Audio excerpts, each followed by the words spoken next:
or any other fossil fuels, again, because I don't control that. If at some point I want to dry some food and I have a dryer, but I got to plug it into the wall, what happens when they cut off my electricity? I can no longer dry my food. And I have no power over that. If I don't pay my bill, or if something tragic happens and they have to cut off power, or it gets too expensive, who knows what might happen. But I have to be prepared to survive. I have to be resilient. So I'm working with the solar air dryer and dehydrator, and we'll see how that works. So I did that, and I tried some other things, and again, we'll see if that works. And then the other thing, I grew a lot of stuff for long storage. And again, as a person of Mexican descent, my tradition has been to eat beans a lot. So this year I decided we're going to plant a ton of beans, and we're going to have these beans. We're going to see how many beans we can collect. It's a lot of work. We're going to collect a lot of beans, and we're going to store these beans and see how this works this year, and see what we're going to need for next year. And so I grew a lot of beans, and there was some problems with some communication, so we didn't do as well as we would have hoped. But we had beans through every stage of their growth. At every stage, so when they're little pods, you can eat them. You just cut them up, and you can eat them in a salad. You can boil them. When they're smaller, you can eat the seed like you would do with peas. But then when they dry, as a dry bean, of course, you boil them, and you have beans, right? Black beans and rice, or pinto beans and rice, and things like that. So we planted a bunch of different beans that we could have throughout the season, and we focused again on storage options. So I let a lot of the stuff dry out, or we did, let a lot of the stuff dry out, and then collected that stuff. I had my kids crack open the pods and take out all the beans. It's a very tedious process. But we collected several pounds of beans that hopefully will at least provide some of our sustenance over the winter. So this comes to mind that generally in the last 3 years that I've been totally focused on this, prior to this I wasn't as focused, I save between $700 and $1,000 each year doing this. My grocery bills at the grocery store during the 5 or 6 months that we're able to grow might be $40, $50 a month. And now think about that, because you all know what your grocery bills are. You know, mine are several hundred every month for a family of 4. They would be $40 or $50 because I would get a few. My kids eat meat. I don't eat meat, but they eat meat, so I'd buy them some meat. I'd buy some condiments and things like that, and that would be about it. I was getting all the rest of my produce from my backyard, from the community gardens, and from local folks who were growing. Local folks like from the Healthy Food Hub that is organized by the Black Oaks Center in Pembroke. And the Healthy Food Hub is at the Betty Shabazz School every 2 Saturdays. And they try to get people to grow local food and sell at the market. Good, affordable food that people in our community can buy at a cheap price, so that they don't have to go outside of the community and pay exorbitant amounts of money at whole paycheck, right? And so they've set up a Healthy Food Hub, and there's people doing all kinds of things. Farmers markets are another option. And so I get almost all my fruits and vegetables for the summer and most of the spring and fall from these local sources. So we're not polluting. We're providing jobs that aren't exploitative, that aren't getting people sick and paying them at low wages and harassing them so they have to leave the country or leave a state or whatever the case might be, or get thrown in jail because they're merely trying to feed us and feed their families. We're not engaging any of that kind of stuff when we eat locally. We're not poisoning the environment. So we can feel good about how we're interacting with our fellow human beings and our fellow species. And so like I said, I probably will save $1,000 on food this year as a result of that, a result of putting in a little bit of labor. And then working with other folks to provide my family with cheap, affordable, good, healthy food.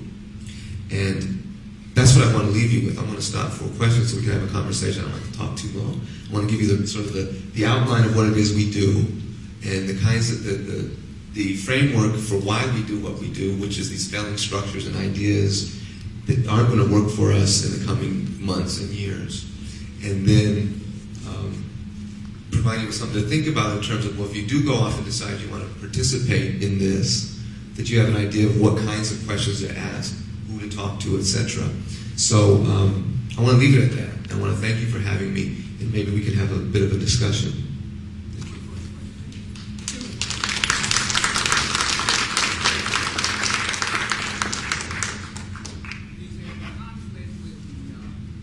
Stand up.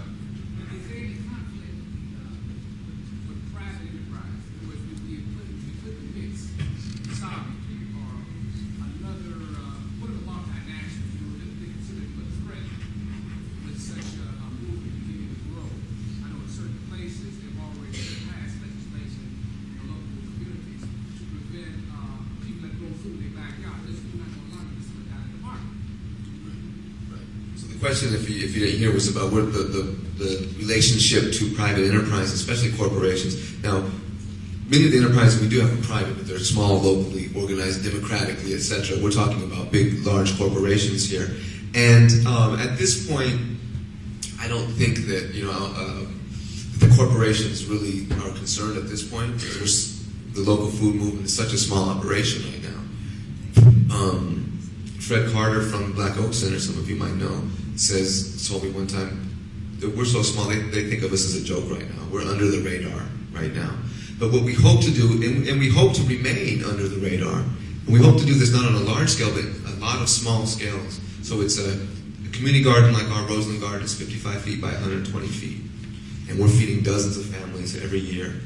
Okay, dozens of families every year on a very small plot. It's basically 2 lots, 2 regular-sized, small Chicago city lots.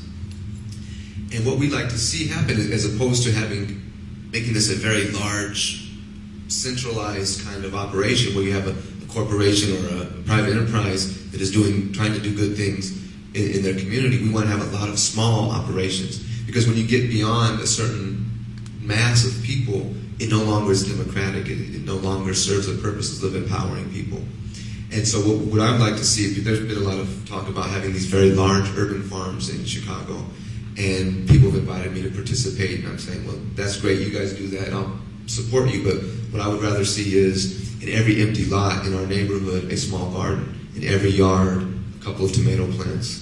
And that's really where the impact is going to be. And if we could do that, we could fly under the radar of private corporations long enough to develop a level of resiliency in our communities. I think that's the strategy. I have a question. Stand up. With county and city rules and regulations, would permits be necessary to? My understanding is there's a new urban food policy in Chicago and this is the other thing that I didn't mention that we might want to do at this point in time, is to be involved in some of the discussions at the city level about food policy. That's not my thing. I don't like to sit around and talk to people in suits, and I don't like politicians bullshitting me. Oh, no. Sorry. I don't like it, so I don't want to deal with those. But if you want to do it, I think people should do it, just not me. And but a lot of people have. A lot of good people were very interested in food justice issues. The food sovereignty movement do. And so when they were developing the new urban food policy here in Chicago, a lot of really good people were involved in those discussions and really put the politicians' feet to the fire and said, you need to do things that are going to benefit our communities. So there's a whole, this law designates for each size of garden, farm, etc. that you have, there's certain regulations around permits. And so if it's small, you really don't have to worry about it. And I don't know the exact numbers, okay, you'd have to look those up. If it's small, you don't have to worry about it. If it's larger and you intend to sell the produce, there's another set of regulations you have to be aware of. So it just depends on what kind of operation you want to have. We do not have any, for our gardens, do not have any kind of permits because we're such a small operation. But again, that small operation fed dozens of families this year. So even in a small lot, you can do a lot, and you won't have to worry about too much about the city bothering you. When you start to erect structures like fences and things, of course you have to be concerned about that. But like I said in the beginning, this movement is not about asking anymore. I'm not going to ask my mayor and alderman if I can survive. I'm going to do it, right? And so I like that attitude. Because when you ask, you're coming from a position of weakness, right? And this, of course, is all about empowerment, this 2-day conference here. And my whole thing is about empowering people as well, including myself and my own family. So, you know, we want to pay attention. We want to try to, again, stay under the radar and keep ourselves safe. And, you know, and if we put in a lot of hard work into a garden, we don't want to see the garden torn down and things like that. So we want to be careful, but at the same time, that shouldn't stop us. If we want to grow on a piece of land, you know, the term for it that people have used in the food justice movement for a while is guerrilla gardening. Just taking over the piece of land and gardening on it. Suggestions are to, you know, there's one of the nice things about Chicago is it's got lots of city parks. And in each of our parks, there's big green spaces that nobody uses. You can imagine your own local park, the one that's closest to your house. There's going to be a spot that nobody uses. Tear that grass up and plant in it. And by the time they figure out what's going on, it's going to be too late. There's already stuff growing. I mean, we have to be much more creative about how we approach this and using, again, all of our strengths to do it. I don't like authority a lot, okay? So I don't want to ask for anything. But in certain strategic moments, you do want to know what the law is for certain purposes. But we don't only have to rely on what they say is right. So yeah, you should go and read the food policy, the new food policy. It was just passed like weeks ago, as a matter of fact. Others? Yes, sir. Was this one that at harvest time, are you able to harvest the seeds that you use to reuse them, or what's the situation? Good, that's a good question. He's asking about seed saving. And when we harvest, this is another thing that I did this year more than I've done in the past. Because as my thinking has developed, as working with people in the community has developed and other gardening projects, I've learned more and more and more. And as my own skills and abilities have developed, I'm branching out and doing new things. And one of the new things that I'm focused on, I've done it in the past, but I'm really focused on it this year, is allowing especially the greens, because the greens are really key to our resiliency. They have a long life. You start early in the spring, they go way into, you can eat greens 9 months of the year without having to store them, right? So what I did this year was I allowed a lot of them to go to bolt, they call it bolt, or go to seed, and then you harvest the seeds. And so I've got hundreds and hundreds of seeds from my collard green plants, and my mustard green plants, and my lettuces and things like that I'm going to use next year. And that's a very important survival strategy as well, because otherwise I have to rely on buying seeds or buying seedlings from somebody. And again, we can do it in a good way where we're doing it within our local community. So this year I bought seeds and I bought seedlings for our 2 projects.